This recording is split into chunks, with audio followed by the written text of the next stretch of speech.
But we're back again this It's a way week, better and time to have things.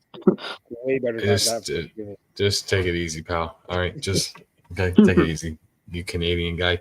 Um, but we're back, boys, and we got a lot of playoff talk, Yep. and we're gonna jump right into it. And last week, we were watching these games, and the team that's playing right now that we're gonna talk about first, Yep. the Cowboys and the Chiefs. What? Obviously, both teams are fighting for the playoffs. Chiefs are, trying their hardest to make it with all the tough teams in front of them. But the Cowboys are actually looking good for the playoffs, and they're winning games that they're supposed to win. And your thoughts on that game last week? Hey, first, start with you first. It was like, I know, like, going into the game, it had a lot of hype. It was like, will this be like one of the most watched games on Thanksgiving in a long time?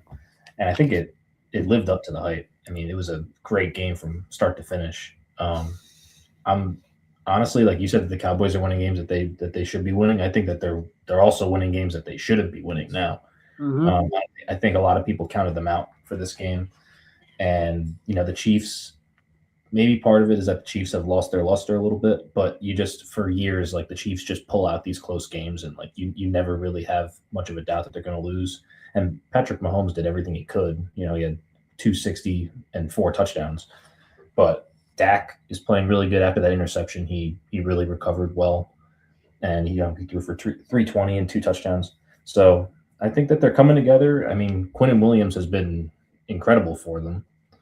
And their defense is looking a little bit better, and their offense with Pickens and Lamb is looking really good right now. So I think that they're dangerous. I think they still have work to do to make the playoffs. I think tonight's game is really important, but they're going to be scary if they find their way into the NFC playoffs. Mafia.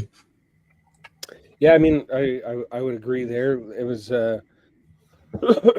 Especially with the from the Chiefs end, like, we're so used to seeing them, win these one score games, and we all saw the stats talking about it last week of how they were like, whatever it was, 8-9-0 in these one score games last year, and now it's almost like a reversal of that. So it's just like a change of fortunes for them, which is kind of throwing everybody off, because you still want to believe in the Chiefs, and you can never count them out until they're out. But I think it was a good win for Dallas, big win for Dallas for sure. Got them up over 500 now, 6-5-1. So it's a big win for them. They need to they strung together a couple wins there. They need to kind of keep that rolling there tonight. Doesn't look to be going that well for them tonight, but they have that CeeDee Lamb and George Pickens connection. It's a great wide receiver duo to have, and they've got I don't think he's a top 5 quarterback by any means, but they got a quarterback who can distribute the ball, who knows how to manage a game, and put the ball into the right spots, and they're a good team, man. If they get rolling, they're a good team. They'd be a hard out, but it's going to be a push to get them into the playoffs based on kind of early season struggles, and that one tie with Green Bay might come back to bite them, because they'll be a half a game back kind of thing. So I like what I see from Dallas these past couple of weeks, but what they actually are able to do for the season on the whole is going to be come down to these next couple games here. Caleb? Yeah, it was a good game. I thought Dallas played good. Javonte Williams did good. CeeDee Lamb did good. Pickens did good. Yeah, and the defense really did play good, and they stopped Mahomes when they needed to, definitely. Yep. No, I definitely agree. I mean, like you said, the Cowboys are making the right moves. Obviously, they need to win tonight's game. Tonight's game is big for them, especially against a NFC contender that's going to make the playoffs. And another team that's, we thought was on the horizon and we thought that was going to make the playoffs, the Ravens. They won a couple games straight and then all of a sudden dropped 32-14 to the Bengals with Joe Burrow's return, first game back since being injured. What are your thoughts on the Ravens here? And we'll start with you, Mafia.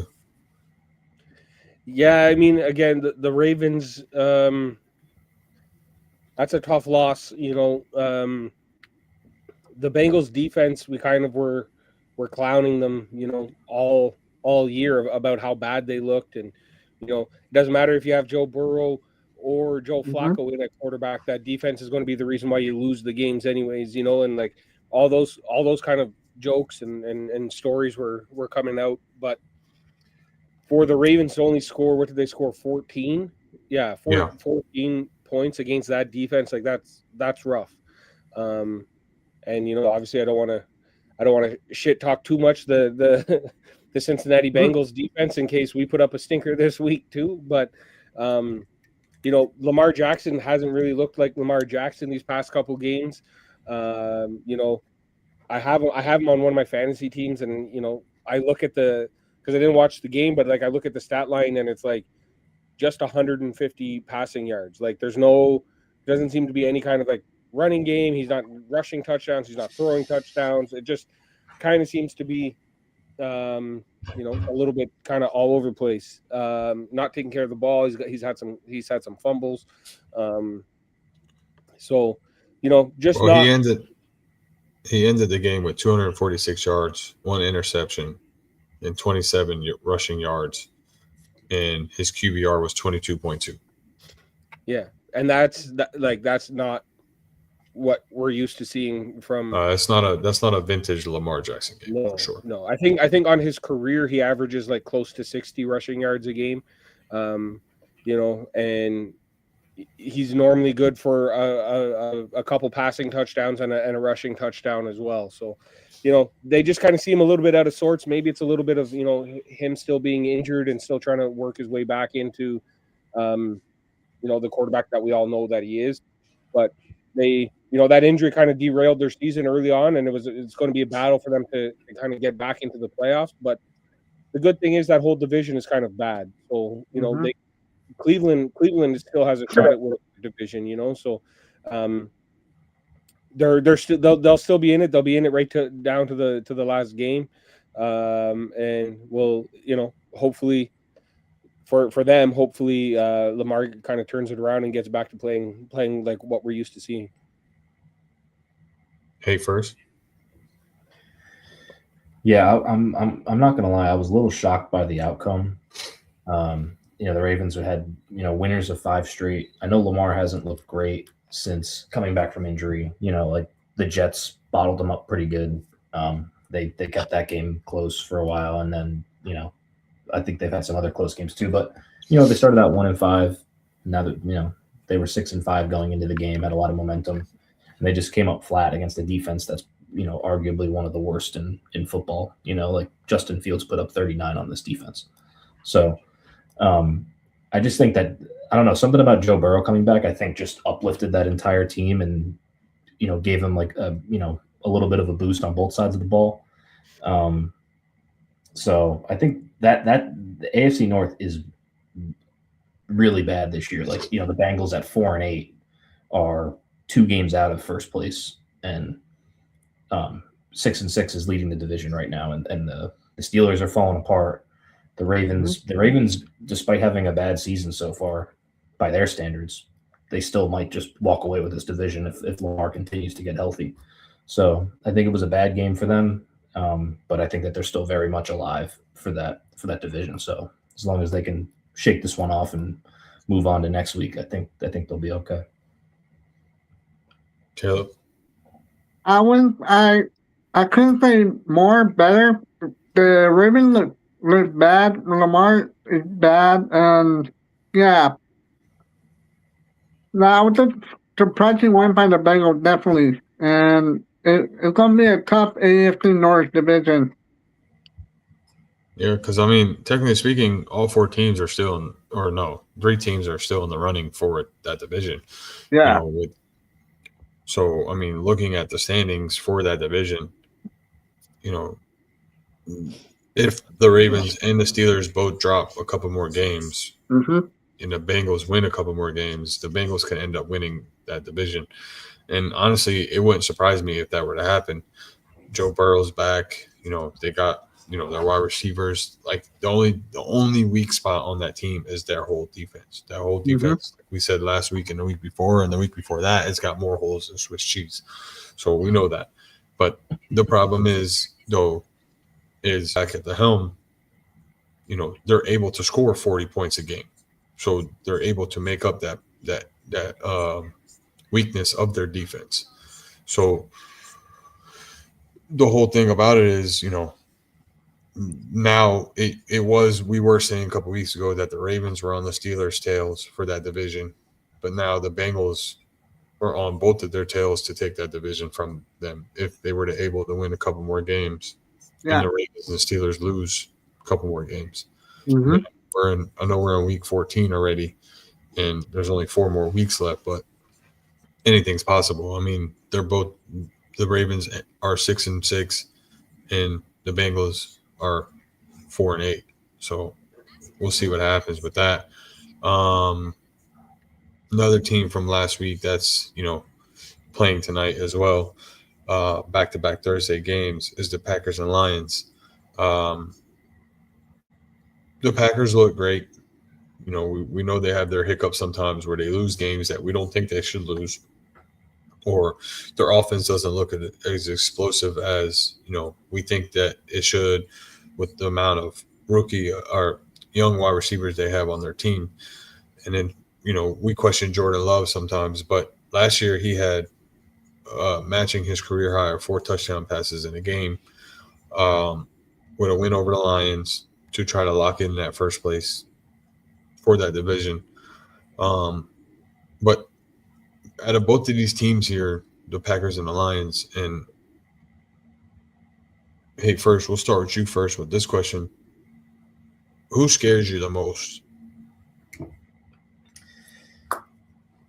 I think at the moment, I think the Packers scare me a little bit more than the Lions, but I think that the Packers have a higher ceiling than the Lions because I feel like they have such a good defense, especially I know Micah's maybe not having like he's not like a stat sheet stuffer, but he, teams plan for him and everything. And I just think that defense is really good. If Jordan Love plays like he did on Thanksgiving, so, 234 yards, 4 touchdowns, like you mentioned, they can beat anybody in the league easily. Like with a good defense and Jordan Love playing like top 10, top 5 quarterback type football, they are probably, one of the scariest teams in football, if not the scariest. And, they've swept the season series with the Lions now, so that's huge for the division. They play the Bears twice in the next 3 weeks, so that'll kind of determine the fate of the NFC North. So I just think that the biggest issue that the Packers have is inconsistency at quarterback. Like, Jordan Love will have this type of game, and then, this weekend he could have 150 yards and 2 picks and no touchdowns, and then they lose. So I'll go with the Packers to answer your question. If Jordan Love is firing on all cylinders, they could kick the crap out of anybody in the league. Caleb? Yeah, the Packers look really good. That was a good game between the Packers and Lions Thanksgiving. That was a good game, and Jordan Love definitely looked good. His wide receiver looked good. Yeah, definitely. Mafia? Yeah, I was actually just about to say what Griff commented there. We got the Toyotathon Jordan Love. So he plays good during this month, and we'll see how long that carries on. But he played really well. He's going to play really well. But like Haight first said, kind of when is that inconsistency going to kind of show up again? If you're looking kind of further down in the playoffs, I don't know how much faith I have in them. I'd say I'm more scared of the Lions because we've seen kind of what they can be and what they could be, like just an absolute like unstoppable, what looks like an unstoppable force, and they just kind of with that Dan Campbell mindset. They just come and steamroll everybody, and they're kind of one of those teams where it looks like they don't game plan against an opponent. They just play their style of football, and their style of football is hard to stop no matter who you are. So I'd say I'm a little bit more scared of the Lions just because of what we've seen, how we've seen like the way that they can play the game, and kind of the mindset, the toughness, that they play with. It kind of carries well and plays well in the playoffs. That obviously last year is different, but we that kind of style translates well into the postseason, and I think they have one of the best running backs in the league in Jahmyr Gibbs. They probably have the best running back duo with Jahmyr Gibbs and Montgomery as well. Bro, and you're gonna say it right, okay? Sonic and Knuckles, say it right. Okay? Yeah, sure. Sonic and Knuckles, yeah, that's probably the best running back duo in the league, and that's kind of how you win playoff games. I feel like, as much as the league changes, it kind of always stays the same. And in order to win in the playoffs, you need to have a good running game, which they do. We're seeing it tonight. They can put pressure on the quarterback really well. So those kinds of things are what win you games late in the season. And so, I'd say I'm a little bit more scared of the Detroit Lions. So let's talk about it, right? We talked about it all year long. The Lions lose games when Jahmyr Gibbs doesn't have a good game, right? And we've said this week in and week out, right? 20 carries for 68 yards, no touchdowns. His longest run was 18 yards, and he averaged 3.4 yards a carry. So that's the way to beat the Lions. You stop Jahmyr Gibbs, you beat the Lions. You make Jared Goff beat you with his wide receiver weapons. Now, we'll go to his receiving yards. He only had 18 receiving yards. So that's another reason. Now, I know Jameson Williams, he had 144 yards. I'm not discrediting anything else off of that team. All I'm saying is if you slow down Jahmyr Gibbs, that is your best shot to beat the Lions. As a Jameson Williams fantasy owner, he's the most frustrating player in the league to have. He goes 26 one game, 0 the next game, 26 the next game, 0. It's inconsistent at best. The throwing with the Detroit throwing the football, so it's inconsistent to say the least. I think Amon-Ra got hurt pretty early on in that game, so I think Williams kind of step in. He did get hurt, and we'll do the whole injuries suck, and it does hurt your team a little bit and stuff like that. But in football, it's always the next man up mentality, and obviously they had Williams, take that role, obviously, but it wasn't enough to beat the Packers. And they didn't utilize Gibbs. It starts with Gibbs. I don't care what anyone says. That offense is through Gibbs. Gibbs is the main piece on that offense. So if you can slow down Gibbs, you can beat the Lions. Whether they're at home, whether they're on the road, you stop Gibbs, you beat the Lions. It's just that simple. Moving on to another wishy-washy team, because I really don't know if I can consider them a top threat in the NFC right now. They had this whole Bears and Eagles alliance, and they were celebrating that they beat all these NFC East teams, and the Eagles beat all these NFC North teams. And come Friday, Black Friday, the Bears beat the Eagles 24-15, right? Yep. And Eagles fans were like, oh, this and that, and excuses and blaming the OC. And this is the most wishy-washy team I've seen all NFL season. So here we are again after the Eagles lose 2 back-to-back games, talking about the Eagles. Mm-hmm. And are they a threat to the NFC? Mafia? Yeah, I mean, I feel like they're always going to be a threat in the NFC for sure. They, we were just talking about Jordan Love being inconsistent, and I think Jalen Hurts can be a little inconsistent as well. It's kind of crazy because you'll look at his stat line and be like, oh, he was 19 for 34, 230 yards and 2 touchdowns, and you'll be like, okay, so that's a pretty good game. But when you're watching the game, it's like he's missing throws that he shouldn't miss. There's that one clip that like the one guy was cutting across the middle and he missed, but like Dallas Goedert was wide open right down the middle of the field for a touchdown.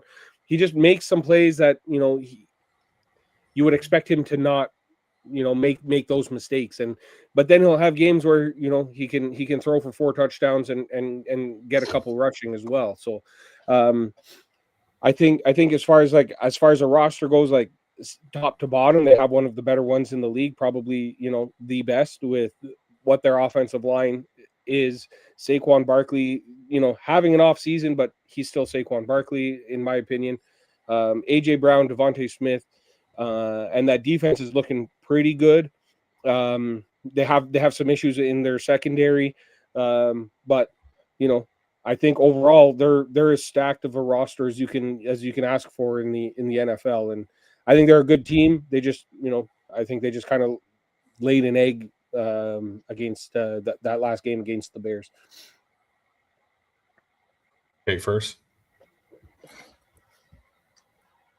I agree with Mafia where it would be silly to count them out. I mean, they clearly know how to win. Like, they're the defending champions, and they pretty much brought back the same team as last year, except for the coordinators. But however, they have looked odd all year. Barkley doesn't look like himself. Like he probably had like 1,500 yards at this point in the season last year. Now he's struggling to get 100 yards in a game. What I find funny is that, and a little bit weird, is that whenever AJ Brown has a good game, I feel like they lose.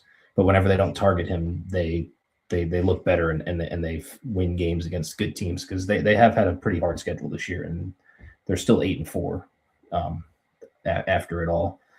And I just think this was just a straight up, like, the Bears just bullied them for 60 minutes on Friday. You had Monangai had 130 rushing yards, and Swift had 125 rushing yards. Like, Caleb Williams maybe had to make like 2 passes the entire game that mattered.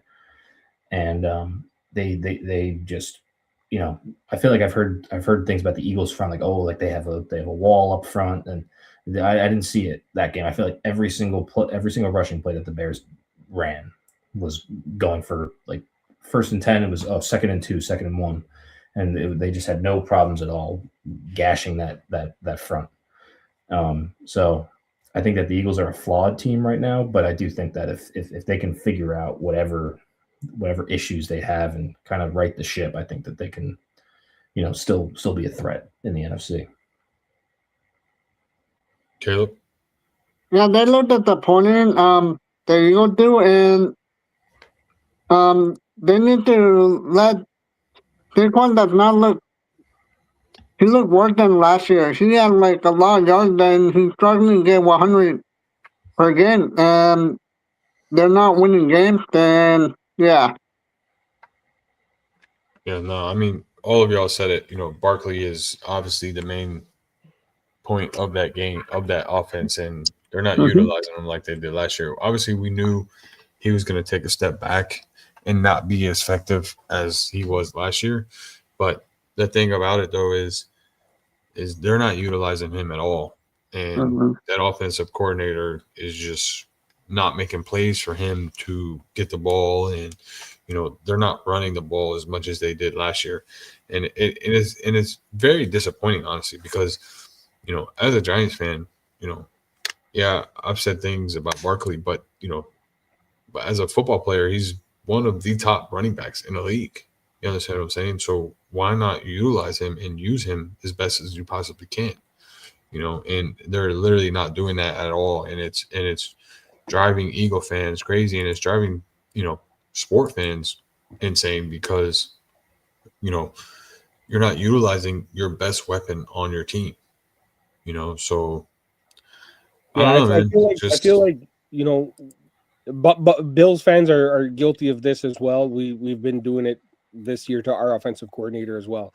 But to hate first point, the offensive coordinator wasn't allowing Monangai to run all over them and wasn't allowed. It's not the offensive coordinator's fault that Chicago Bears controlled that whole entire game running the ball. That's defensive coordinator. That's defensive players' execution. He draws up a play, Dallas Goedert wide open, or Devontae Smith wide open, and Jalen Hurts misses. A lot of it is on player execution as well. So, Bills fans, we definitely are guilty of it as well. We just blame Joe Brady for everything, and Brandon Beane for the stuff that we don't blame Joe Brady for, rather than hold some of the players accountable. So there's lots of that going on as well. It's easy to blame the offensive coordinator, sure, change the offensive coordinator, whatever, but I'm sure he's done things that are worthy of all the hate that he's getting, but lots of it is on the players actually executing the plays that are called and defense stepping up. That the defense not being able to stop the run has nothing to do with the offensive coordinator. Yeah. I know Mafia was drawing a parallel there, but to take it a step further, have you or any other Bills fan egged the offensive coordinator's house because of the maybe subpar play calling? I feel like the Eagles fans just always take it a step too far, and your team's the defending champions, and the very next year, while you're still defending your title, you're egging your coordinator's house. Like, that's just like typical, lowest of the low that you see from some of these Eagles fans. Listen, everyone's gonna have their fans that are gonna be the low of the lows, and we can point out all different types of different fan bases of lows, but to be unhappy about your team after winning a championship and you still have a winning record is a little crazy. I mean, as a Jets fan, as a Giants fan, we know misery. We know what it feels like to go 2-10 in a season. At this point in stage, like, it's just bad. But the fact that you're upset that you're losing games that you should be winning when you still have a winning record and you're still first in the division and your chances of making the playoffs is at least 75%. Like, you shouldn't be mad about that. You shouldn't be mad at all about that. Yeah. Agreed. I mean, it's just how I look at it. So, moving on to another team from last week that we need to talk about.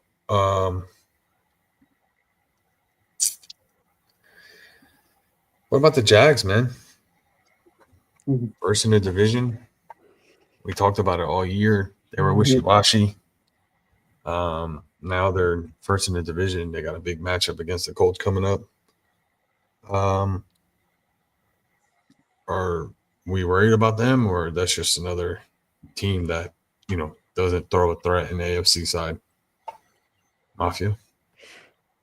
Yeah, I mean, I feel like this season, especially on the AFC side, it's anybody's week at any time any team can win. So just on that fact, we should all be afraid of any team that's in the AFC in the playoff picture, because any week somebody's these teams that you don't think are going to win a game that they shouldn't, and it's crazy the start that Indy has started off with, and they came out of the gates and everyone's like, what the hell is this? Like, where did this come from? This is the best team this is the best team in the NFL, blah, blah, blah. And now Jacksonville's caught up to them already and, passed them for first in the division. Like, none of it makes sense, especially in the AFC. So yeah, I think just by default, you have to kind of be scared of every single team in the AFC because we don't know what we're getting every single week. Hey, first. Yeah, I think the Jaguars are ultimately going to win that division. I think that the Colts are sliding a bit right now. Obviously, this weekend is a tremendous game to kind of determine how that division is going to shake out. I feel like early on in the year, Trevor Lawrence struggled a lot, and they were winning games despite his play, or in spite of his play. But he's, he hasn't had like a 400-yard game or anything, but he's kind of limiting his mistakes. He didn't have a turnover in this game. I know it was the Titans, but still, like he protected the football, had 2 touchdowns, had 230 yards. So he's been getting better. I think Jacoby Myers was a great pickup for them at the trade deadline. I think, he had six catches for 90 yards and a touchdown. So I think that's his best game as a Jaguar. I could be wrong there. They have their tight end, Brandon Strange, is looking better each week. And they have a really good defense. So I think that they're a scary team. I think that they're ultimately going to win that division. I think that they're going to beat the Colts this weekend. So yeah, I think that they're definitely a threat in the AFC, but I think that they'll just be a scary playoff opponent for some of these better teams, but I don't see them having a shot at representing the AFC or anything like that. Caleb? Yeah, they definitely look good. In my year, they didn't have Travis Hunter. I think he's out for the year. Yeah, and they got Jacoby Myers and their tight end. They're looking really good. And their running back, Indiana, she's looking pretty good too. Yeah, no, I mean, you're right. Travis Hunter was a big loss to them, especially on the defensive side. On offensive side too. They made up for it by trading for Jacoby Myers a little bit on the offensive side, but that defensive side is a little bit hurting, especially in the CB position. But honestly, man, we've seen them go to the playoffs and lose games and win games that we didn't expect them to win or lose. But honestly, the Colts are a team that is slipping, and they lose a couple more games here, and the Jaguars run away with that division. Daniel Jones is going back to his old ways of the Giants Daniel Jones that we all know and seen in the past. And in your thoughts, guys, what's going on with the Colts here? And Kayla, we'll go with you first. What do you think is wrong with the Colts? Caleb? Oh yeah. There's nothing wrong with the Colts. They're looking good. Nothing wrong with them at all, you don't think?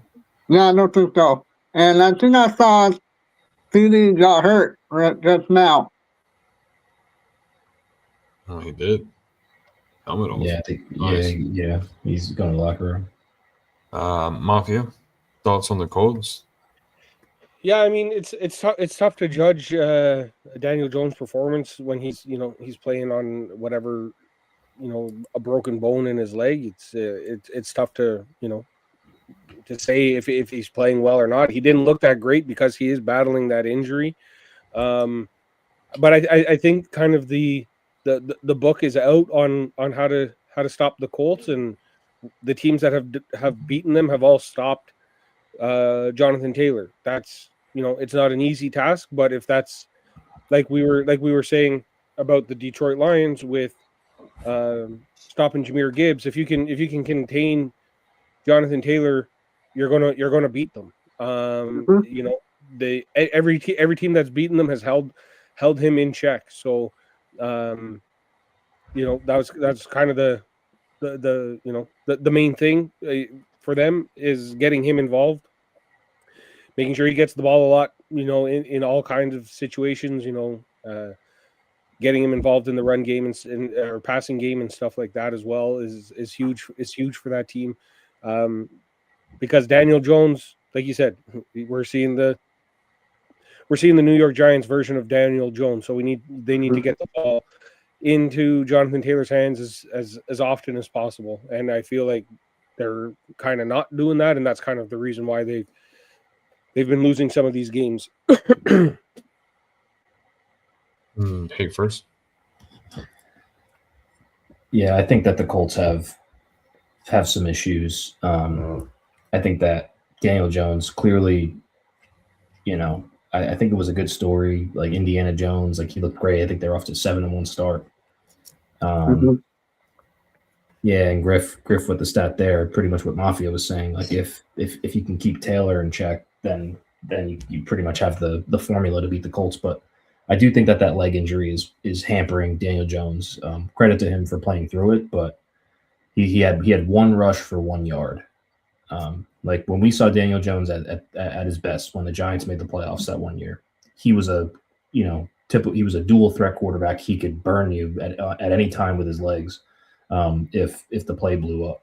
So I think the one rushing yard and he only had one attempt is definitely telling that maybe that fracture in his fibula, I think it is maybe it's bothering him a little bit. I just also think that Sauce Gardner got hurt early on in the game versus the Texans. I don't think he's going on IR, but I think he is going to miss a couple weeks with like an ankle sprain. So I think the defense is one of their strong suits as well. And you lose the guy that you just traded a lot of capital for a bit. So I think that they're 1-3 in their last 4 games. So I think that they need to figure it out quick, how to turn this around and how to maybe get the most out of Daniel Jones while he's dealing with this injury. So I think that they got some issues and they got to fix it fast, especially with the huge division game this weekend.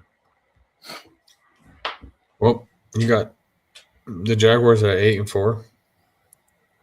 You got the Colts at 8-4.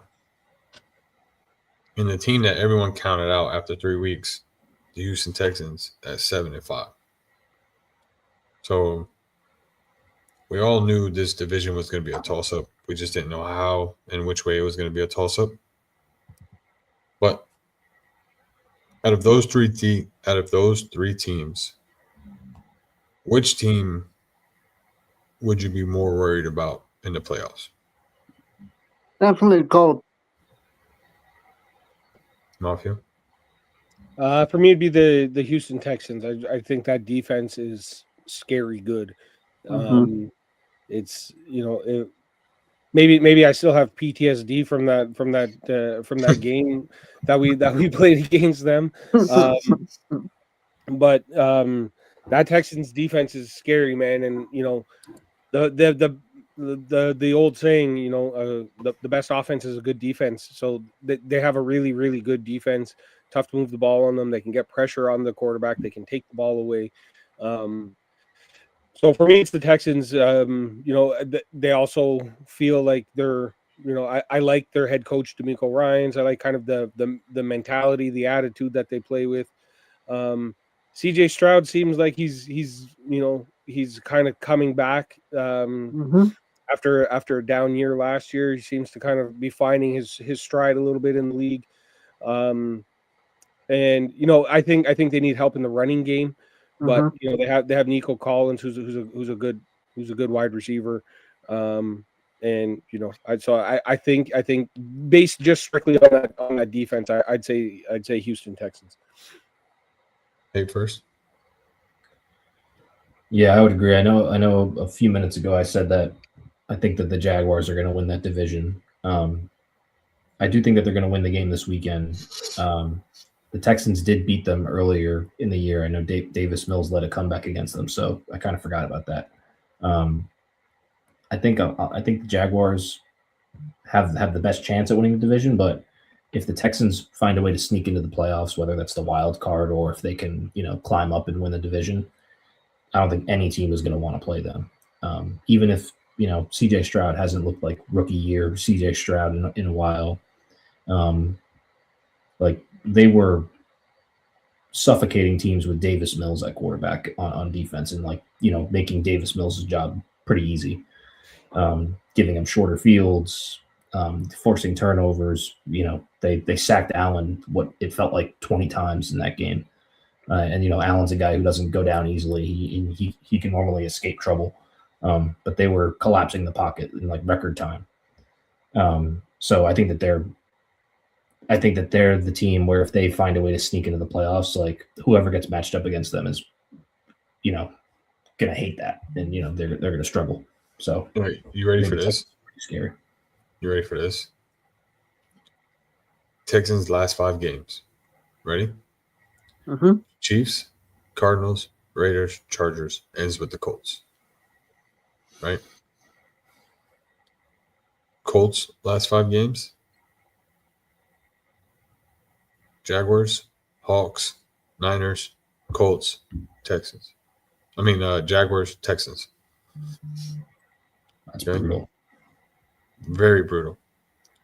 Ready for the Jags' final 5 games?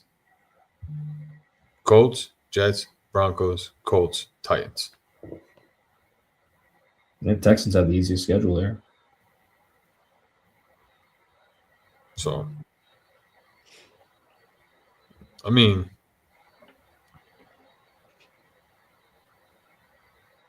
Jaguars and the Colts dropped 2 games. Mhm. Texas could very easily slide up and steal that division from them. Definitely. So Yeah, they can.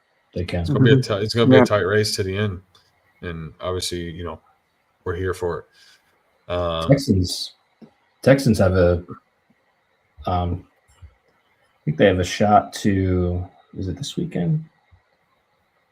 They play the Chiefs. They have a shot to end the Chiefs season this weekend, because if the Chiefs fall to 6-7, I don't think they make the playoffs at 10-7 with all the Yeah, tiebreakers. they're not gonna make the play. They put Oh yeah, with all the tiebreakers and all that stuff. Yeah.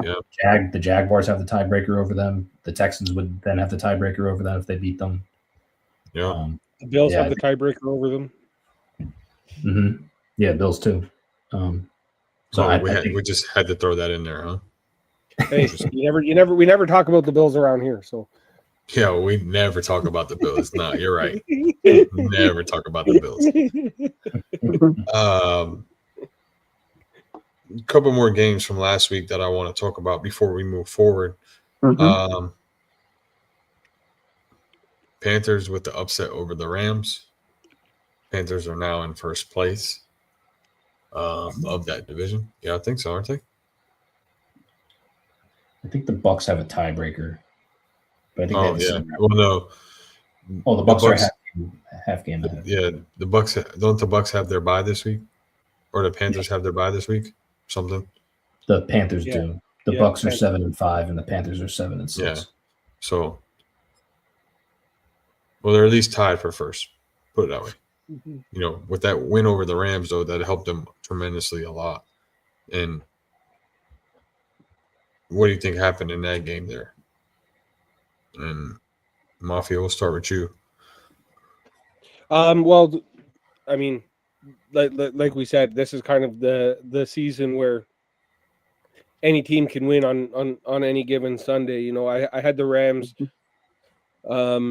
I thought the Rams, they looked like the class of the NFC. They were my, after watching them play a couple games this year, I'm like, these guys are going to the Super Bowl. They were, I thought they were a really good team. Carolina seems, to kind of come out of nowhere and just, Mhm. I don't know if I trust anything about Carolina, because, like, to be honest, I've only watched them play against Buffalo that one game.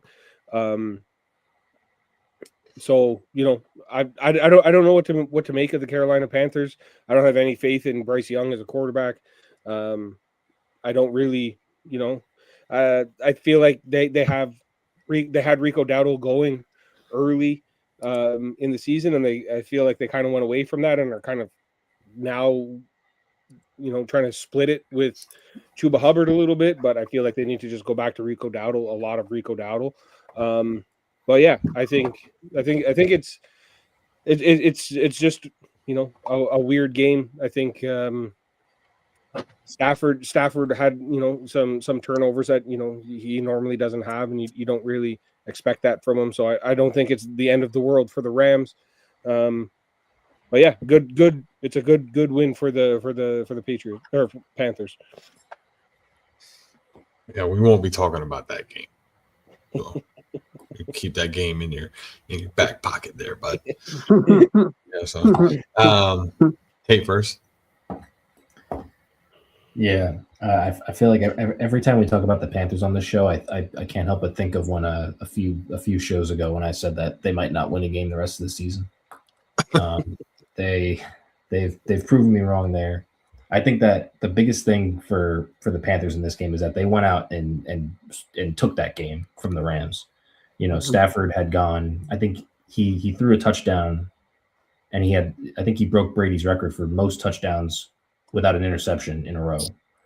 And then they immediately picked him off twice. One of them was a pick six. And then when the Rams kept taking the lead, and the average viewer probably thinking like, all right, like they got the lead back, it's over for the Panthers. The Panthers had 2 touchdowns on 4th down plays that were very risky, like very roll the dice type plays, and they both paid off, and they caught the Rams sleeping on both plays and regained the lead on both plays. And then I think they forced a fumble on the last drive when Stafford was trying to tie it up or win the game. So I think it was tremendous win for them. Obviously, I think it puts them like on par with the Buccaneers now. If the Buccaneers lose, then they're tied. But they're still keeping pace, like they're in the playoff hunt, and good for them. But like Mafia said, I have zero faith in Bryce Young as a quarterback. I think I don't think he's very good. I think Rico Dowdle's very good. And I think that they have some good receivers. I think Ted McMillan is making a strong case for offensive rookie of the year. And I think that their defense is opportunistic. I think with the pick six on Stafford, that certainly helped them. So, they're fun team. They win some big games that they shouldn't. They lose some games. And I think the Rams will be fine. I still think the Rams are the favorite in the NFC. Yeah, I mean, in the whole AFC, in the whole NFC. Yes. Yeah. Yeah, I think they're the best team in the NFC. Killer, what are your thoughts on the Panthers? I thought the Rams were going to win that game for sure, but the Rams choked. They definitely choke, and it's looking like they're going to choke away their first seed in the AFC West. Yeah, I mean, you got all 3 teams are 9 wins and the 3 losses, and the Niners have 4 losses. So I mean, I know, yeah. They can't be losing any more games if they want to hold that number 1 seed in the division. Mm-hmm. Obviously we know the Seahawks, they destroyed the Vikings. We know what the Vikings are now. The Bills and Steelers. Obviously we know the Bills are chasing the Patriots in that division, trying to catch up to them. I know the Bills needed a favor from another New York team, which didn't happen. And I do apologize on the Giants' behalf, Mafia. We couldn't get that done for you this past week. But the Bills, I do want to talk about the Bills though for a second, Mafia, and I want your honest opinion on this. And they're very wishy-washy in certain things, right? And some games when I watch the Bills, they look very elite and very ecstatic, and they look very, well oiled and put together. But then some weeks, like against the Texans, against the Dolphins that week, they just lose all track of football sense. So what changes from week to week? Obviously, I know the team, the scheme, they work on different things, but it shouldn't change the basic of how the Bills play. So what changes from week to week? Yeah, I mean that's the $1 million question in Buffalo right now. Like I said, Detroit kind of plays their style of football, and it doesn't matter what their opponent is doing. They're playing their style. That's what the Detroit Lions do, and they're good at doing that. And I think Buffalo needs to do a little bit of that too. I think sometimes they get too caught up in their game plan and how do we attack this team and what's the weakness here and what can we expose.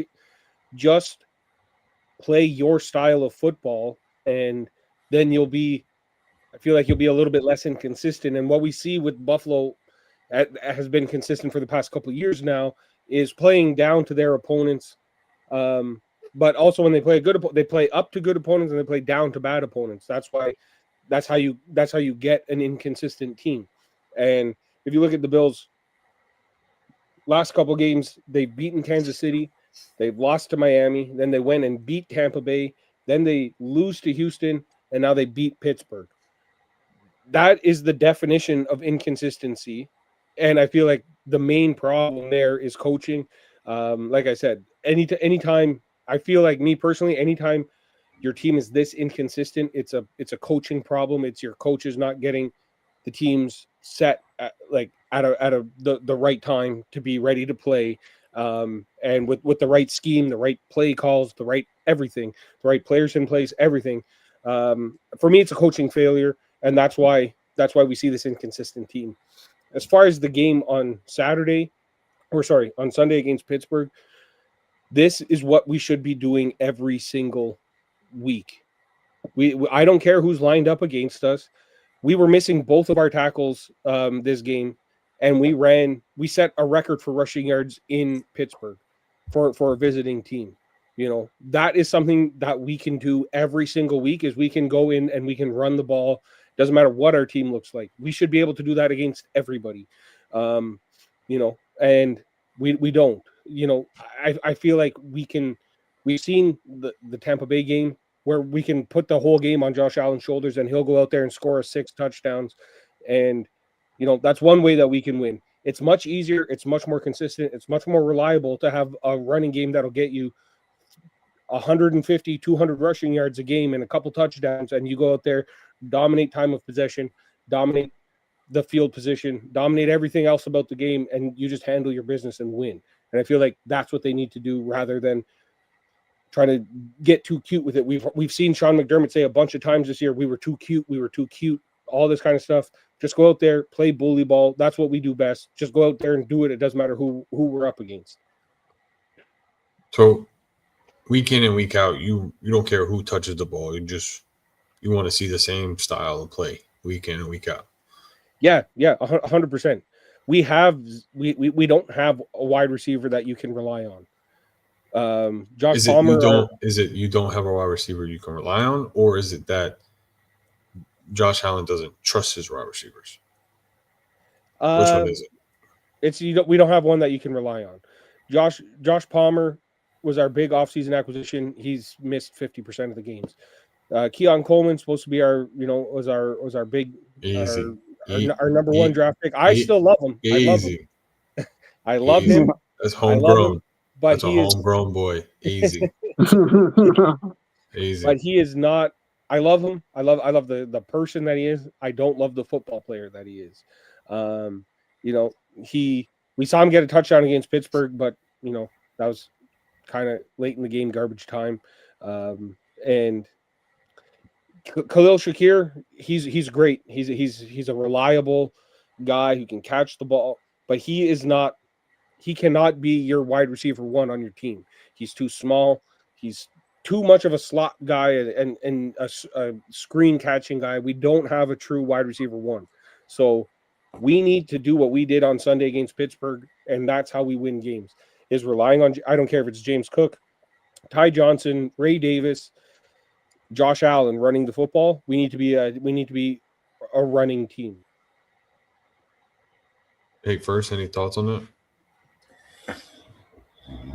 Yeah, I couldn't agree more with Mafia's point about the Bills. Like, strangely, like, I feel like they took a page out of the Chargers book where they just like fluctuate to their opponent. Like, if they're playing the team like the Chiefs, they will look awesome. If they're playing a team like the Buccaneers, Josh Allen will go out and get you 6 touchdowns and look dominant. But then you play like the Texans, who like we said have an elite defense, but like just Josh Allen couldn't get anything going that game, and that he got swallowed up. And then you go out against Pittsburgh, and James Cook has rushes the ball 32 times for almost 150 yards. I do think that James Cook, as good as Josh Allen is, James Cook needs to be, maybe not the focal point, but he needs to be heavily involved in every game, whether in some capacity. Not taking anything away from Josh Allen, but that involving James Cook just opens things up that much more for Josh Allen and for some of these receivers that maybe aren't number one material. He'll be able to get them the ball if the front seven is scared of James Cook breaking out a run. So I do think that that's the plan, is that they kind of look like the Lions, where have a good rushing attack, and then use the play action to kind of get some of these lesser wide receivers the ball. And I think that would be a good plan for them. But like Mafia said, like they try to do the Belichick thing, where they try to find the weak point of the team that they're playing and expose it, and make their center their game plan around it, and they do a bad job of it sometimes. Caleb? Yeah, now that the Bills look good, the Steelers defense is so bad, bro. They are so terrible. And their offense is even worse. They cannot score more than the point they had in the first half. In the second half, and the defense, they let the Bills run over them on defense. So definitely, yeah. And they need to be a running team, not a receiving team, the Bills. I don't think they have a number one receiver to Bills. Yeah, I mean, I saw this thing from Dan Orlovsky talking about the Steelers. Their defense leads the league for most amount of snaps on the field, and their offense is last place amongst in the NFL. Their offense is last place for snaps on the field. That's a recipe. That's a recipe for disaster. Your defense is on the field more than any other team, and your offense is on the field less than any other team. So, the crazy part is, the crazy part is, they still have a chance to be the number one seed in that division. That's the crazy part. I promise you, if Tomlin doesn't get fired after this season, I'll be very surprised. Very surprised. Because here's the thing: year in and year out, yes, he's had a winning record since he took over. Right. I'm not disagreeing that, but year in and year out, you're 1 or 2 in that division. You just miss the playoffs, or you make the playoffs and then you lose. Like, you don't see no improvement. Yeah. You don't see no improvement or no upgrade on the team itself. Like, it's just same thing in week out, year in, year out. Like, it's just no, boost. It's no nothing to it. So, Sam, welcome to the show, brother. So Tomlin, being the head coach for so long and always having a winning record, but, not so much doing anything with that team. Like, they haven't gone past the first round in how many years? They played this quarterback carousel for so many years after Big Ben left. Now they're going for another aging quarterback in Rodgers. Like, when is it time to upgrade that? Hey, first, I think Sam's trying to get your attention. When are they going to go and get their quarterback and just be done with it and build around a true quarterback instead of trying to play this quarterback carousel? So honestly, I think personally, Tomlin does need to be fired after this year. He definitely does. Yep. So that's just on me. It's the what's the definition of insanity, is doing the same thing over and over again and expecting a different result. At some point, I feel the same thing about Buffalo a little bit too. At some point, you just got to make a change, because you're just rinse and repeat every single season, and that gets old real quick. And I'd be, like you said, I'd be shocked if Tomlin is still the coach there next year. Mm-hmm. I mean, I guess we'll have to see, but I personally think he should be fired after this year. That's just me. Yeah, definitely. Yeah, it's not a knock against him either. Like I feel like he'd be the first head coach to be hired, to a different team. I'd But take I him think on it the just, Giants. I'd take him on the Giants. Sam, you go back to your hole you just had. Okay. Hey, first, he's being mean again. Hold me through the wall. Don't come on the show trying to steal my future head coach. Girlfriend. It's mine. He's mine. Are we gonna do Brandy and Monica? I'm so down. But like you said, Mafia, I personally do think that he does get hired right away. Like he's just, I'm not saying he's a bad coach. It's not a knock on him at all. But I don't think the Steelers organization wants to move forward with him and deal with what he's been giving them year in and year out. So we'll see Things what get happens. stale too in the NFL. Some things, just get repeated over and over and over again, and it just doesn't work anymore for whatever reason. It doesn't work anymore. Yeah, it's time to go. I mean, Pete Carroll was at with the Jets, couldn't make it work, goes to the Seahawks, it works there. So you just don't. I think it was the Jets anyway. I can't remember, but these things happen. It's just how it is. Yeah. If only I saw OTL tweet the other day, like ripping his hair out about Rodgers, and I was like, I responded to him and said, if only there was another team that signed him not long ago and gave you a sample size of what 40-year-old Rodgers. Yeah, but we're the Steelers. It's different. It's different. Yeah, but okay. He went to a Steelers team that traded for DK and expected to play with DK and George Pickens until they turned around and traded George Pickens. Mm-hmm. Then, Caleb Johnson was supposed to be the next best thing, and that was a complete fail. And then that defense was supposed to be top-tier defense with a couple of the signings they had in the offseason, and that was a fail. So is it solely on Rodgers? I mean, nothing is solely on him, really. Look, I don't think it was the whole team wonky. Yeah, it wasn't solely on him on the Jets either. Like he had a decent year. I think he had like 28 touchdowns and 11 picks, but it just didn't translate to winning football. Like he couldn't go out and win us a game, like and lead a game-winning drive when it mattered. That's the problem with Rodgers now is he's not the quarterback that we all loved a few years ago in Green Bay. He's not. Did we really love him though? He's not going to go out and win you a game. I did. I thought he was amazing. I thought it was, I'm not saying his skills wasn't amazing. I'm saying, did we really love him though while he was in Green Bay? Yeah, I did. I enjoyed. Yeah, just asking. Oh, okay. Cool. Just I mean, hot take. I love you more if that's what you're trying to get at. No, it's not what I was getting at. Okay, all right. I just want it's cool. I'm saying we haven't seen a vintage ever since he left Green Bay. We haven't seen a vintage Roger. Like we haven't seen the we haven't seen the double check. We haven't seen the trash talk. Like we haven't seen that vintage Rodgers that we're so used to in Green Bay. Not gonna. Well, then maybe it's time to hang up the boots, bud. I think Definitely. so. Or go to a team that is fully loaded and mentor some of these young kids that that need mentoring. Like, my personal opinion. he can go to Tennessee and mentor Cam Ward. Okay. and take Tomlin with him. You should mentor. Sure. Yeah. You Just everybody, somebody, bring your duct tape and a bucket. We're gonna have a great time. He should mentor. He should mentor Jackson Dart and say, if you want to play in this league for as many years as I did, stop taking traumatic hits to the head. Well, first of all, he can't be mentoring no one when this last game he broken nose and blood everywhere. Like, stop.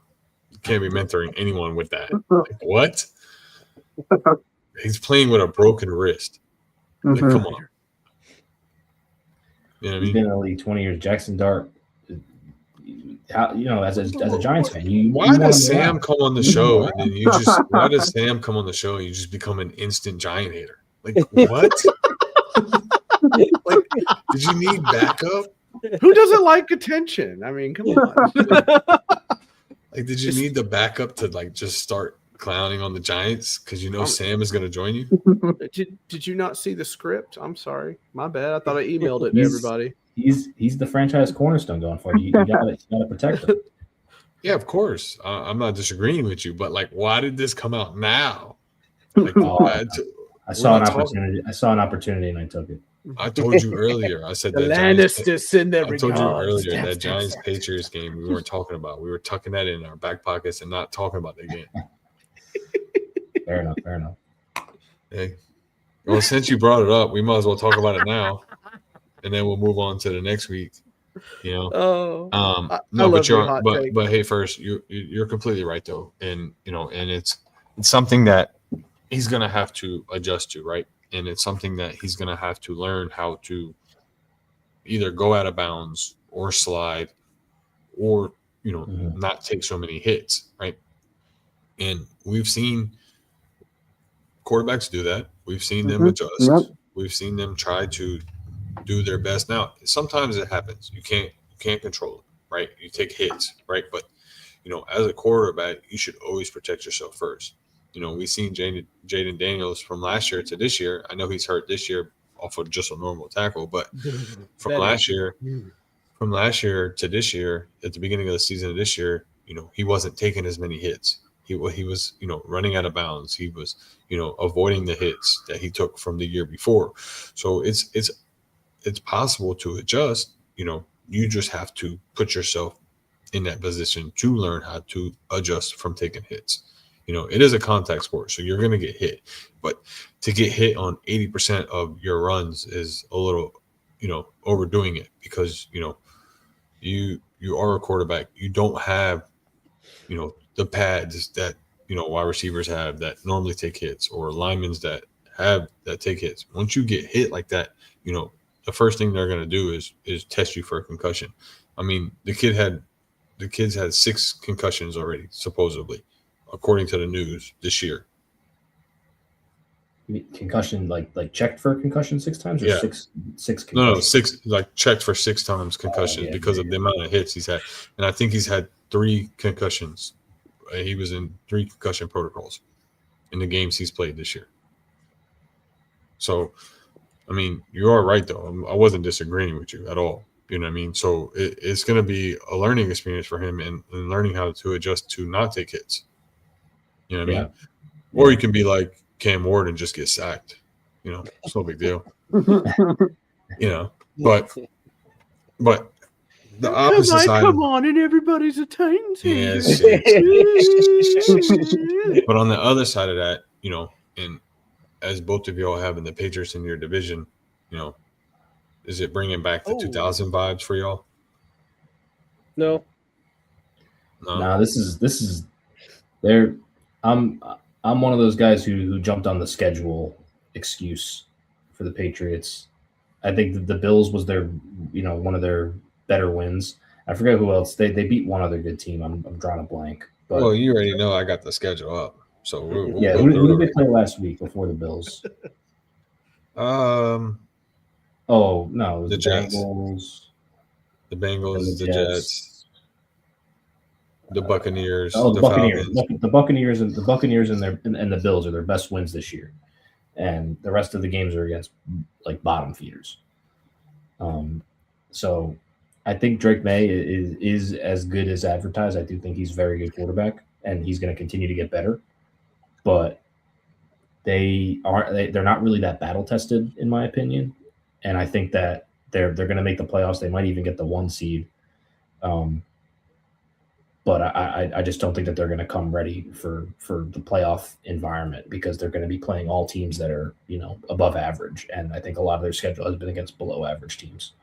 Well, let's look at it. You ready? Week 1, they lost to the Raiders. Yeah. Week 2, they beat the Dolphins. Yep. Okay. Week 3, they lost to the Steelers. Mm-hmm. Okay. Week 4, they beat the Panthers. Week 5, they beat the Bills. Week 6, they beat the Saints. They beat the Titans. They beat the Browns. They beat the Falcons. Beat the Bucks, the Jets, the Bengals, and then the Giants. So out of all of those teams, okay, I'll give them 2 good wins. Yeah, the Bucks and the Bucks The and the Bucks Bills. and the Bills. So you might be Yeah, right. the rest of the teams, I think the You know rest of what? those wins are literally the top 10 in the draft order. You know It what? might just be. Fuck That's- it. I'm that's jumping on the- the schedule excuse too. That's the advantage What? of playing a fourth. They were the fourth place team in our division last year. You play the fourth place teams in every other division. Buffalo finishes first in their division, so they play the first place teams in the other divisions when we go. You know, that's why our schedules are a little different. Ours is still relatively easy, but I don't think that anybody is scared of going into Foxborough to win a playoff game yet. Nothing against Drake May. I think Drake May is great. He should be in MVP Yeah. conversations. He's doing great. All that stuff, good. Well coached. I really like Mike Vrabel as a coach. Imagine someone kept them. I think his time in Tennessee was up. I think that's kind of similar to what we were just talking about. Shut up. I think it's kind of similar to what we were talking about with Tomlin. I think his time was up in Tennessee, and it was time for both sides to kind of move on from that situation. But I think they're a well coached team. They get great, special teams play. They get good defense. But I like I said, I don't think if Kansas City sneaks into the playoffs, I don't think they're worried about having to go beat Drake May in the playoffs. I don't think that's a concern. It's not a concern. I don't think the Bills are that scared of having to go into Foxborough to win a game in the playoffs. I don't think We find out this week or next week. the week after, whatever. I don't know. It is coming up soon. No, it's this week. No, we're playing the Bengals this week, and then it's Patriots on the road. The resurgent Bengals this week. I'm saying this Sunday is what Sunday? We're playing the Bengals this week. Oh, the Patriots on a bye this week. That's what's Yeah. throwing me off. That's what's throwing me off. Okay. I was like, what am I missing? Yeah. Bro, ESPN doesn't give you the bye week. It's throwing Oh, me off. I know. It's dumb. It's throwing me off. I had to look at the date and realize that it's the following week. Yeah, I get it. So we'll find out next week. Yeah, big game. when the Bills go into Foxborough. So, I'll be ready for it.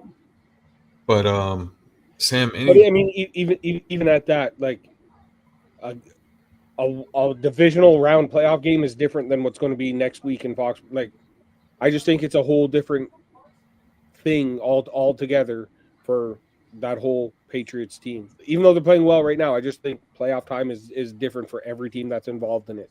So it doesn't really matter what happens next week.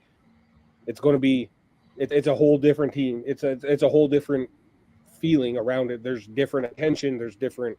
You're playing different. Sometimes you're playing on Saturdays, which is a little different. All the media attention is on you, which is different. Mm-hmm. It's Drake May's first time in a playoff game. That's going to be different for him. Like, there's just lots of stuff that he'll get there, but I don't think it's going to happen in his first try doing it. So, as I was saying, fuck, bro,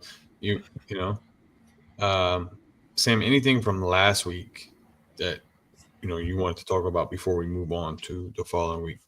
Good Thanksgiving slate games. I'll give credit where credit is due. I like to beat up on the NFL, but that was a good slate of Thanksgiving games. All of them. I enjoyed every single one of them. Hold on, Sam. Hold on one second.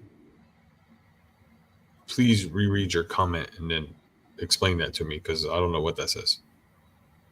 Well, I think he's trying to say that it's hat and T-shirt day next week, so that means they could clinch the division next week. So that makes it a playoff game, but it's not a playoff game until it's a playoff game. Like, because it doesn't matter if you get a hat and a T-shirt. Bills have had 5 hats and T-shirts in the past 5 years. We're not concerned about a hat and T-shirt day. Oh, so it's not a playoff game until it's a playoff game. You're not facing Patrick Mahomes and Travis Kelce coming into your home until that happens. It doesn't matter what happens next week. It's a completely different animal. So he's saying we're hanging banners for winning the division now. That's what he's saying. Yes. Oh, nice. It's a classic Listen. Patriots move. The next time the Jets win the AFC East, I'll hang a million banners. I'll be ecstatic next time. You got about 12 years for that, bud. Mafia, the way you don't have to get so wordy with it. Just do the bad guy on the opposite team and all the movies we grew up watching. I guess we'll see, won't we, Griff? Like, push the ball into his chest. Sam,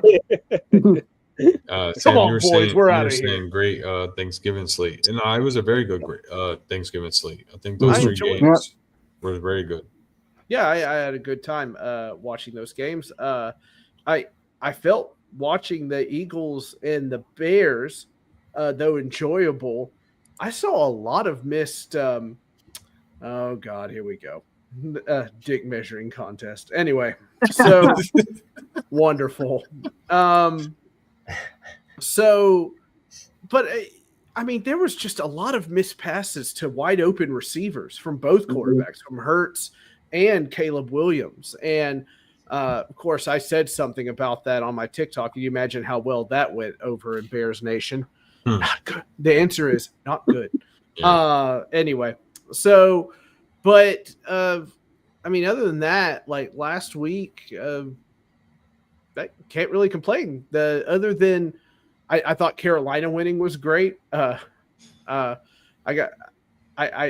don't want to bring this up too much. Hot take.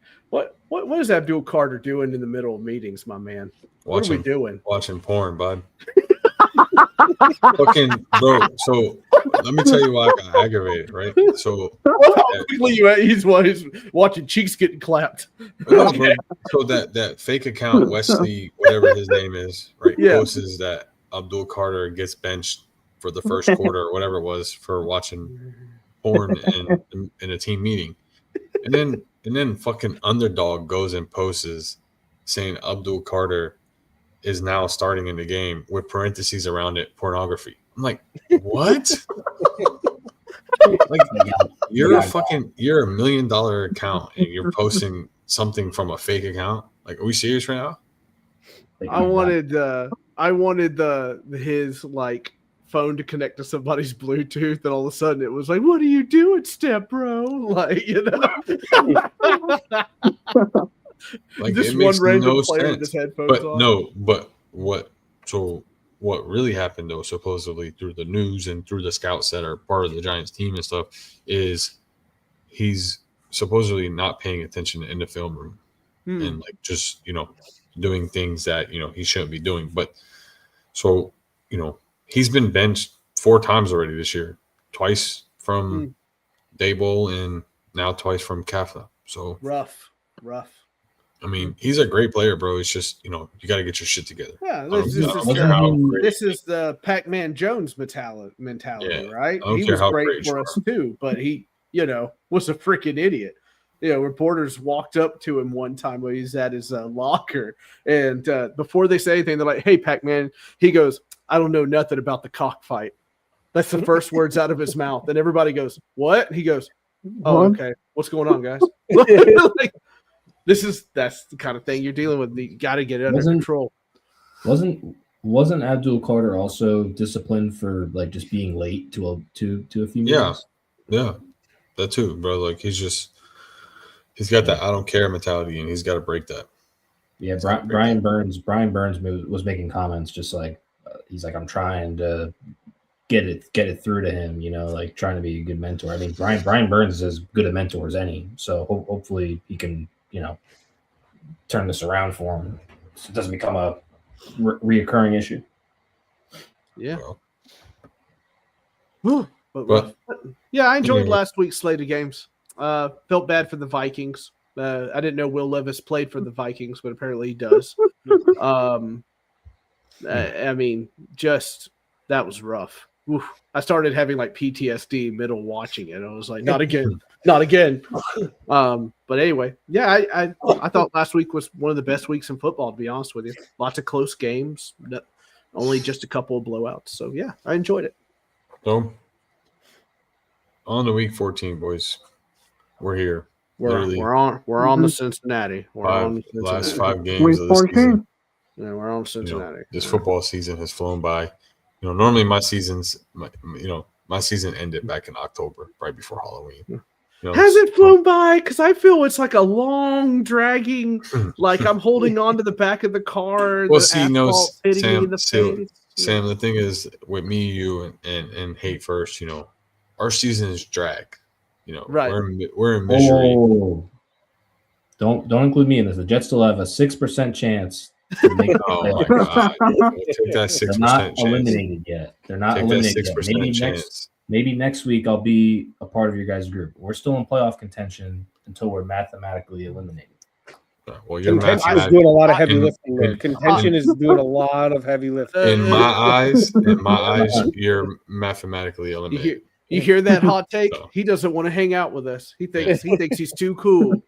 And that's that Long Island, New York. Yeah, attitude. yeah. It's a damn. mean? But they don't talk that shit in Well, Staten Island. You hear me? Yeah. We won't claim the Long Islanders. Yeah. You know what I'm saying? Yeah. He's one of them. He's one of them Bindenhurst boys. One of the Bindenhurst. I need to go to bed. Why do I keep coming here? All right. Quick predictions. Quick thoughts. Caleb, we'll start with you. Can't do that for me. Sorry. Dolphins, Jets. Who wins? What? Dolphins, Jets. Dolphins have to win to get who? Jets. Jets. I'll give it 50%. Mafia. Just because Hate First is here, I'm going to pick the Jets. Oh. Hate First with your 6% bullshit.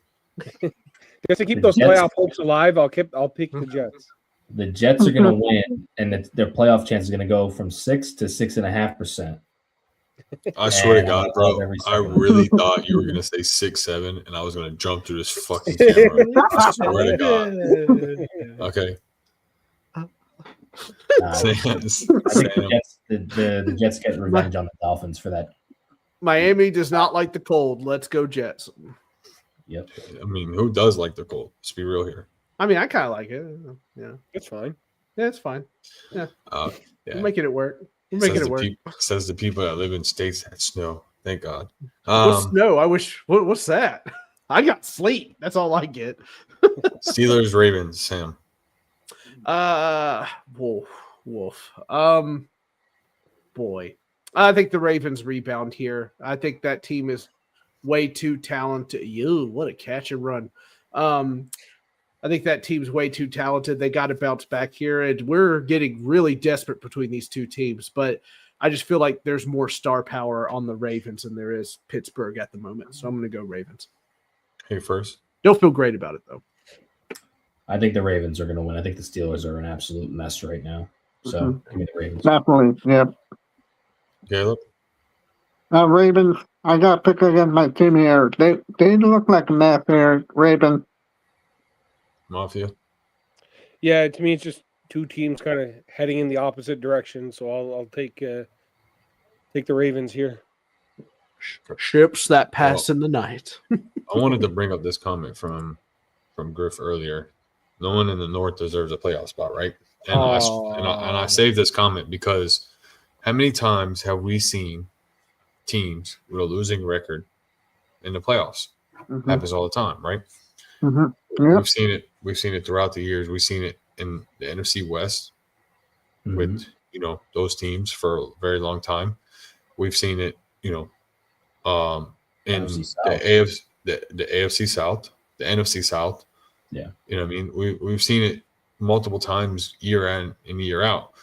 So, and I've always said it should always be the top 7 teams, no matter what division, no matter what it is, top 7 teams from both AFC and NFC side, right? So we're going to talk about this for a second because I wanted to bring this up earlier, but this is a perfect time to bring it up. Do you agree with that, or do you think that's, something they shouldn't do? And Sam, we'll start with you on that. Gee whiz. Go to Hate first. I'm not sure. I'll be honest I hate with when you fucking do that. I'm sorry. You Yeah, I've already one pot in. My dad's running for district attorney. It's a big night for me. Big night. You're about to be connected with the president. Nice. El Hayford, your thoughts Presidente on of Sumner County, Tennessee. Yeah, living large, baby. I got some thoughts. So I do think that there has to be some sort of reward for winning the division. So I do think it should be the four division winners and the 3 wild cards, but then they should seed it by record after that. So if you have like a division winner who's like 8 and 9, let's say, they'd be the 7th seed. And then if you have a wild card, like the Vikings last year, they were like 14 and 4. I was just about to say that. Yeah, the 2 seed. Like they would have been the 2 seed last year instead of the 5 seed. So I think that it's still getting the division winners an automatic playoff bid, but they're getting penalized for not having a better record than some of the wild card teams. Yep. Mafia. Yeah, I agree. I think winning a division, like that's what makes these division games so exciting. Is you're trying to win your division. I don't think that should get you a top 4 spot automatically. I don't like that rule. I think you go into the pool of the 7 qualifying teams at that point, and then it's record based. So I agree with Hate First. Every division winner gets in, but just because you won the division doesn't guarantee you a top 4 spot on top of that. And home field too. Exactly. That's yeah. Hey, be careful. But without that, we wouldn't have had the Beast Quake. So, I don't. Be careful, Hate That's First. true. Mafia is trying to, get on your good side. That's when the dagger comes in. Just, I've seen this movie. We're united in the Patriots hatred. So, okay. We got there's lots of crossover there. Yeah, you Yes. got the guns pointing at each other. I don't like you. You don't like me. But The Caleb, your enemy, thoughts? the enemy of my enemy. that's Yeah, right. exactly. Yeah. That's my friend. Yeah. Oh, okay, cool. Caleb, you got any thoughts on that? The playoff? Yeah, I agree with Hayford. They win the division, not have more wins than the other team in the play. They should be penalized. Sam, you ready now? I'm sorry. What was the question? No, I'm just kidding. I'll go Hate First. I'm with Hate First. It's hard for me to really think out these things. I'm all in football mode, but to actually like ponder on it, I think what Hate First said made a lot of sense. So I'll swing with my buddy Jets fan down there. The bottom level is holding it down. The pillars of this show. Well, go ahead and continue. Saints, Bucks. Bucks. Nah, it's not a hard decision for me at all. Bucks. Hate First. Bucks. I don't think the Saints win a game the rest of the year. I think what's his name's back too. I'm changing my pick, and I am now picking the Saints because Hate First said that they're not going to win another game. See, I told you Hate First. I betrayed you, Hate First. Betrayed you. There it is. That's just a callback to my Carolina Panthers take. Oh, okay. Caleb. Bucks. Colts, Jags, Caleb. Oh, Jags. Mafia. I'll take the Colts. Hate First.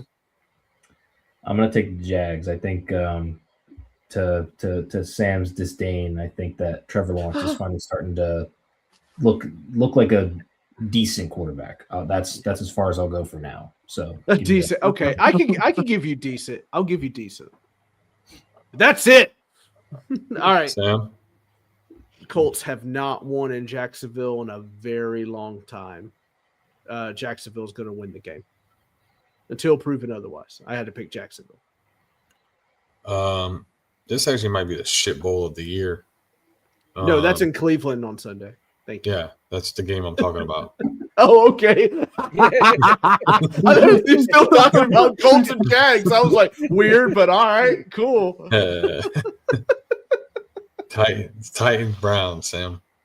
Oh God, Browns. Miles Garrett is going to break the season's single sack record and the single game sack record in one game. It's going to be great. I'm going to love it and cry bitterly into my drink. You might have to take Cam Ward out on a stretcher after this one. Yeah, pray for your boy. I think the Browns win. This is going to be low scoring though. I got to hear, Mafia. and then I have to hear. You should have taken Sanders. Look at him; he's so good. Look at Sanders. Mafia. Yeah, I'll go with Cleveland. I think Shador is a little bit better than we were giving him credit for. I was one of the people saying that he wasn't that good of a quarterback. That's for sure, but he seems to be doing okay, and that Browns defense is really good. So I'm a defensive first kind of guy, so I'll take Cleveland. Caleb. Well, Is it an upset if you pick the Titans here? Like, Yeah, is it's it an really? upset. It's 1-40 playing 1-40. I don't think there's I don't think an upset either way. It's an upset for me. But listen, if we somehow win this game, I'm going to be the Emperor from Star Wars laughing around my house. I'll probably record it for you all. I think the only upset would be the fans who lose out on the first overall pick. Overall draft pick. They'll be upset that they lose a first overall draft pick. Now we're whoever wins picking this number game. 2. Like we couldn't trade with somebody at all. Give me a break. Lord have mercy. Caleb, Commanders or Vikings? Commander. Mafia. Oh, Vikings. Yeah, Commanders. I don't think 9 is all that good. So 9. yeah, Hey, first. it's NEIN, not NINE. The band? Oh. Yeah, I think the Commanders win. I think I don't call them 9. I call them 0.09. Like a blood alcohol level. Lovely. Yeah, as much as it pains me to swing where Mariota is, I'll do it anyway. Goodness gracious. Seahawks, What kind of world Falcons. are we living in? Sam, Seahawks, Falcons. Oh, Seahawks. Yeah, no, Falcons are dead. They're dead, homie. They're Hey, gone. first. Seahawks, the multiple touchdown game. I have to support my fellow Sam Darnold. So, Mafia. Yeah, I'll take Seahawks here. that a boy. Caleb. Seahawks. Look at that. Kumbaya across the board. Who said across the board? I mean, you're the host. You don't count. What? You were mean to me earlier, so I'm being mean Sure. back. Is this your upset pick? Hot take? Yeah.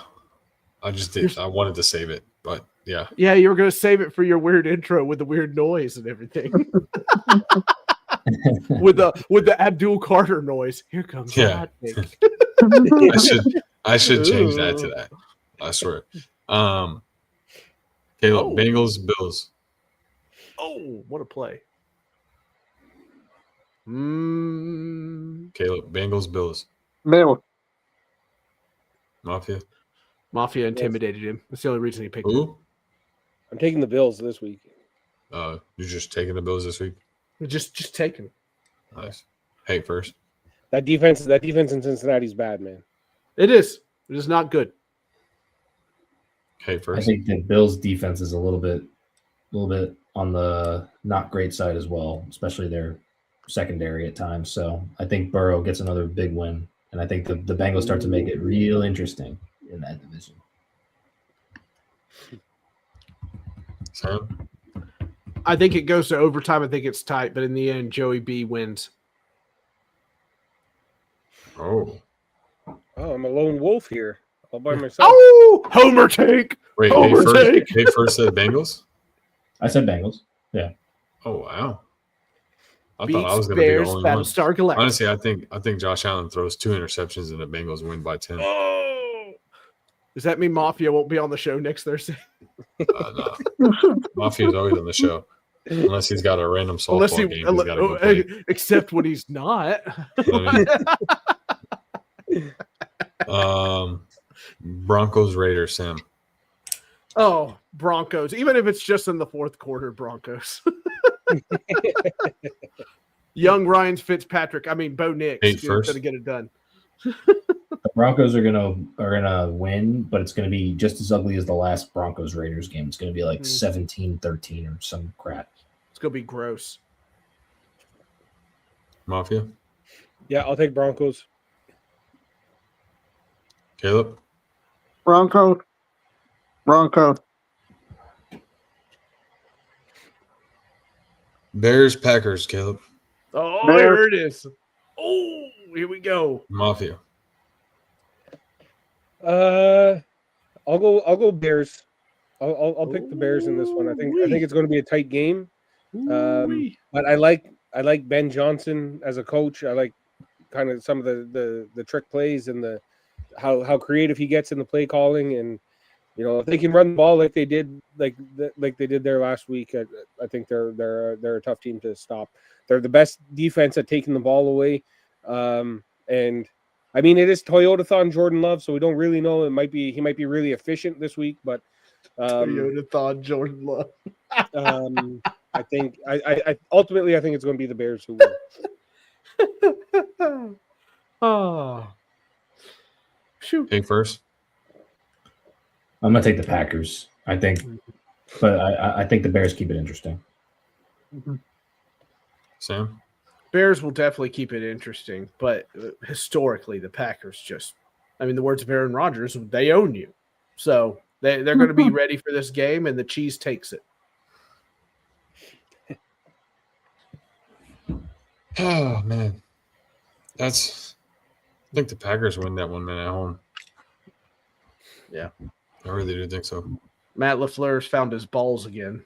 So, Rams, Cardinals, Sam. oh, God. This is hey, look at the Flowers game for the Cardinals. Matt Stafford's pissed off that he lost in Carolina. Fires that howitzer and gets right back on track. Rams win it big. Hey, first.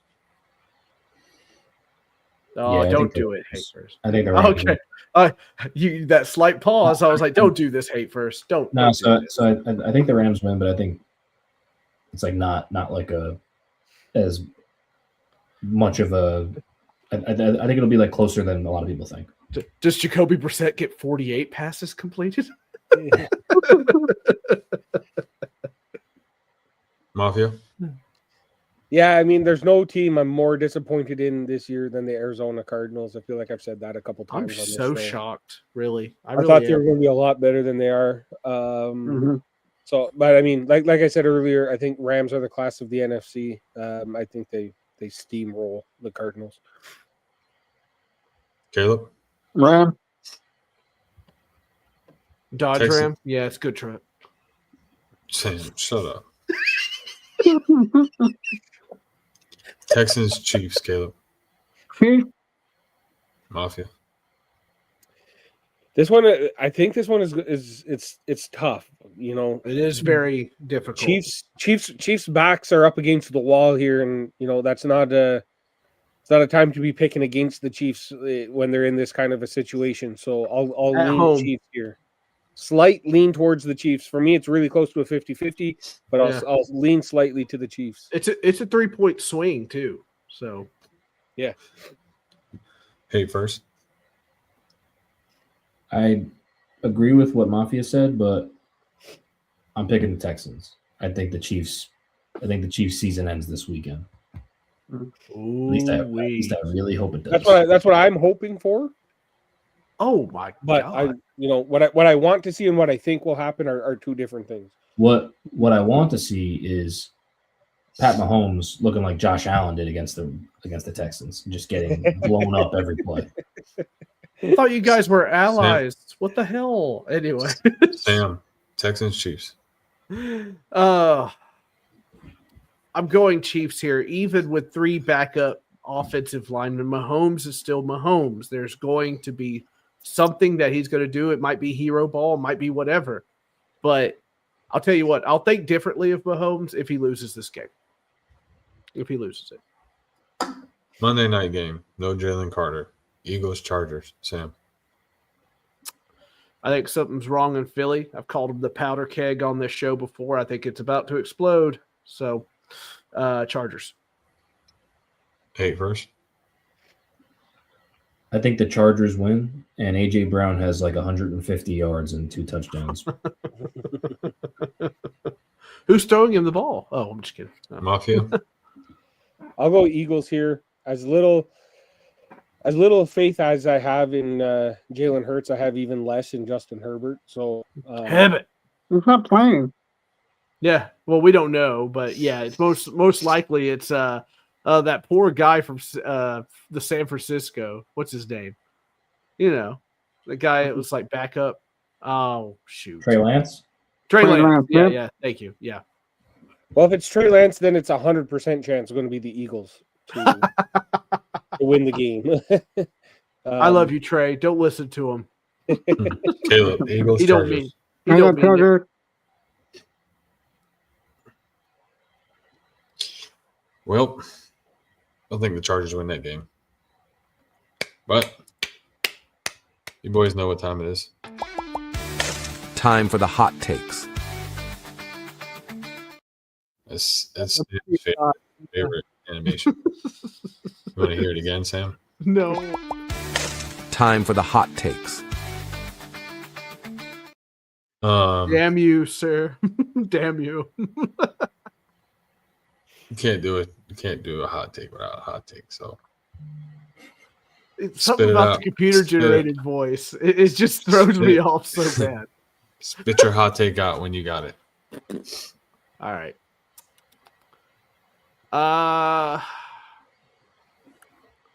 I will say that Jacksonville absolutely dominates the Colts, and they don't even score a touchdown. They just get field goals. So you think the Colts just dominate them? No, I think Jacksonville dominates. Oh, you think Jags? Dominate? Yeah, I think the Okay. Colts won't even score. They'll just kick field goals. They won't be able to score touchdowns. Misunderstood that. Mhm. Hey, You did, first. but I forgive you. It's all good. Hey, first, Mafia, Caleb, hot You take. can't see I'm putting a heart over your screen. I got mine. This is a homer hot take. Oh, I think that AD Mitchell follows up last week's game with another 100-yard game with a touchdown. Mafia. The forgotten piece of that trade that people were saying, just throw him in there. The Colts don't want him. I think his confidence is high in New York. Mafia. I will say that similar to Hate First, I got a little bit of a homer pick as well, and I'll say that Houston game that Buffalo had is the last game that the Buffalo Bills are going to lose this season. I think last week they turned it around. They proved the style of football that they want to play. They're going to keep continuing that style of football. They're going to prove it again on Sunday, and I think they just go the rest of the season onto a Super Bowl championship. Oh, hot take hates it. Look at him. He's hurting. He's hurting deep down inside. Look at the pain. One teardrop down the left eye. Caleb. I think they're going to dominate, but the Falcons. Well, since my my hot take got spilled earlier, I think the Falcons beat the Hawks this week. So, but Falcons are at home playing spoiler. Why not take that chance, right? I'm okay with it. It's okay. I even forgot you said it, so I'm completely shocked. Well, all I do is love 14. you, and you just hurt me. I don't get it. 14 weeks in, boys. I need your Sweet MVP. merciful God. I need your MVPs. If the season were to end, MVP right now, Sam. It's still Matt Stafford. I'm not backing off of him. I'm loyal. Hey, I am Chris. loyal. I agree. It's still Matt Stafford. He had a bad game, but he's at 32 touchdowns and 4 interceptions, and he's over Monster. 3,000 yards. Monster. So he's still the MVP far and away for me. Mafia. Yeah, I'll still say Stafford. I don't think Drake May's too far behind him, just because of what he's been able to do for the turning that Patriots organization kind of around. But I think it's Matthew Stafford's to lose at this point. Caleb, Effort. offensive player of the year. Caleb,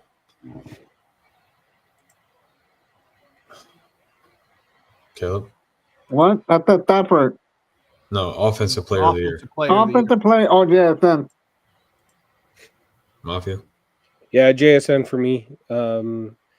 Taylor had a great start to the season, but I just think what JSN has been able to do the past couple of weeks has turned the tides a little bit. So I'll go JSN. Hey, first. I think it's easily JSN right now, but I feel like a lot of people forget that Christian McCaffrey he's at 800 rushing and receiving yards. I think he has a shot to do the 1,000. I don't know the last player to do that. I know Matt Forte did it back in the day, but I think McCaffrey was the last one to do it too. I think his first year in San Fran or his last year in Carolina, one of those years he had 1,000. Okay, yeah. I think he's on pace for that. So while I agree, JSN is far and away, maybe not far away. He is the offensive player of the year right now. I think Christian McCaffrey can easily take that from him if he keeps it up. Sam. I'm with everybody else. JSN. I love McCaffrey. I even liked JT at one time, but things are kind of swinging. But yeah, I think JSN, what he has done is just absolutely incredible. So JSN for me. Coach of the year. Sam. Uh, I know you want to say it so bad. Go ahead and say it. Hot Take City. Anyway, Mike Vrabel. Hey, first. Yeah, I think it's Mike Vrabel now. Damn his eyes. But I think if the Colts can find a way to turn it around and get back on track, I think Shane Steichen has a good shot. I mean, at 7-1, he was the favorite, I'm sure, but I think it's Vrabel now that they've kind of taken a slide a little bit. Mafia. What's his name? I'll go with Brian Callahan. Was that his name? Yeah, I'll pick him. I will shoot you in the face.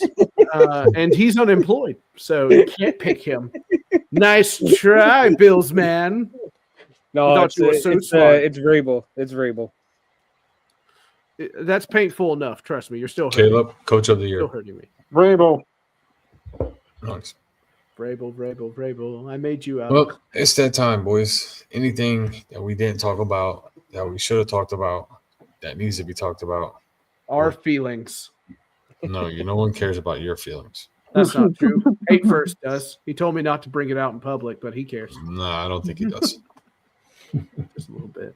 Anything we're looking forward to this week that we want to see, that we don't want to see? I mean, I want to see James Cook, continue this great season that he's already, kind of put together here. Myself included, none of us mentioned him as any of these. That's game. Offensive player of the year kind of things, but he's having an unreal season. He continues to kind of fly under the radar, and I just hope that he keeps putting up these kind of games and keeps staying under the radar. That's what I want to see. Anyone else?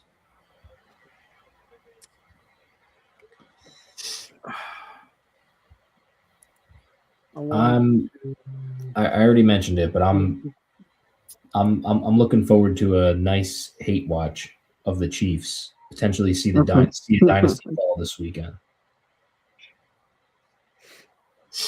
Sam, Caleb, anything? I'm kind of with Hate First there.